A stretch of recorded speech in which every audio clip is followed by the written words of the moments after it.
ചുറ്റി ഞാൻ അവിടെ ഇരുന്ന് എല്ലാവരുടെ ചോദിച്ച് എന്താണ് ഒരു മണം വരണത്. അവർ പറഞ്ഞ മാതാവ് കൂടെയുണ്ട് എന്ന് പറഞ്ഞ് ഞാനിവിടെ നിന്ന് പോയി വീട്ടിൽ ചെന്ന് ഈ ഉടമ്പടി എല്ലാം ഞാൻ നന്നായിട്ട് പ്രാർത്ഥിച്ചുകൊണ്ടിരുന്നു. 2ൻ്റെ അന്ന് എൻ്റെ എൻ്റെ വീട്ടിൽ വരികയും ചെയ്ത് അവ ഇപ്പോഴും എൻ്റെ കൂടെയുണ്ട്. 4 മാസം കൊണ്ട് ഞങ്ങൾ എവിടെയാണെന്ന് എന്താണെന്ന് ഞങ്ങൾക്ക് അറിഞ്ഞുകൂടായിരുന്നു. ഒരു ഫോണ് പോലും വിളിക്കൂലായിരുന്നു.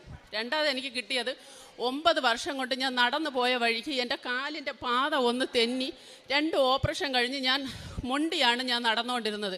എൻ്റെ കാലിൻ്റെ പാദത്തിൻ്റെ അടിയിൽ കൂടെ ഒരു എല്ല് വന്ന് കുത്തി ചെരുപ്പിൽ കുത്തുമായിരുന്നു. അപ്പോൾ ഡോക്ടർ പറഞ്ഞു ഓപ്പറേഷൻ ചെയ്താലേ അത് മാറുകയുള്ളതെന്ന് പറഞ്ഞു. ഞാനിവിടുത്തെ അച്ഛൻ്റെ ധ്യാനം എല്ലാ ദിവസവും കാണുമായിരുന്നു. ഒരു ദിവസം ഞാൻ ധ്യാനം കൂടിക്കൊണ്ടപ്പോൾ അച്ഛൻ പറഞ്ഞ് കർത്താവിൻ്റെ പാദത്തിൽ ആണിയടിച്ചതുപോലെ ഒരു വ്യക്തിയുടെ കാലിൽ ഇങ്ങനെ ആണിയടിച്ചിരുന്ന അവർക്ക് ഇന്ന് തൊട്ട് 7 ദിവസത്തിനകം സുഖമാകുന്നു.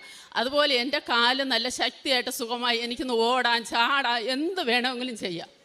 അടുത്ത 8 വർഷമായി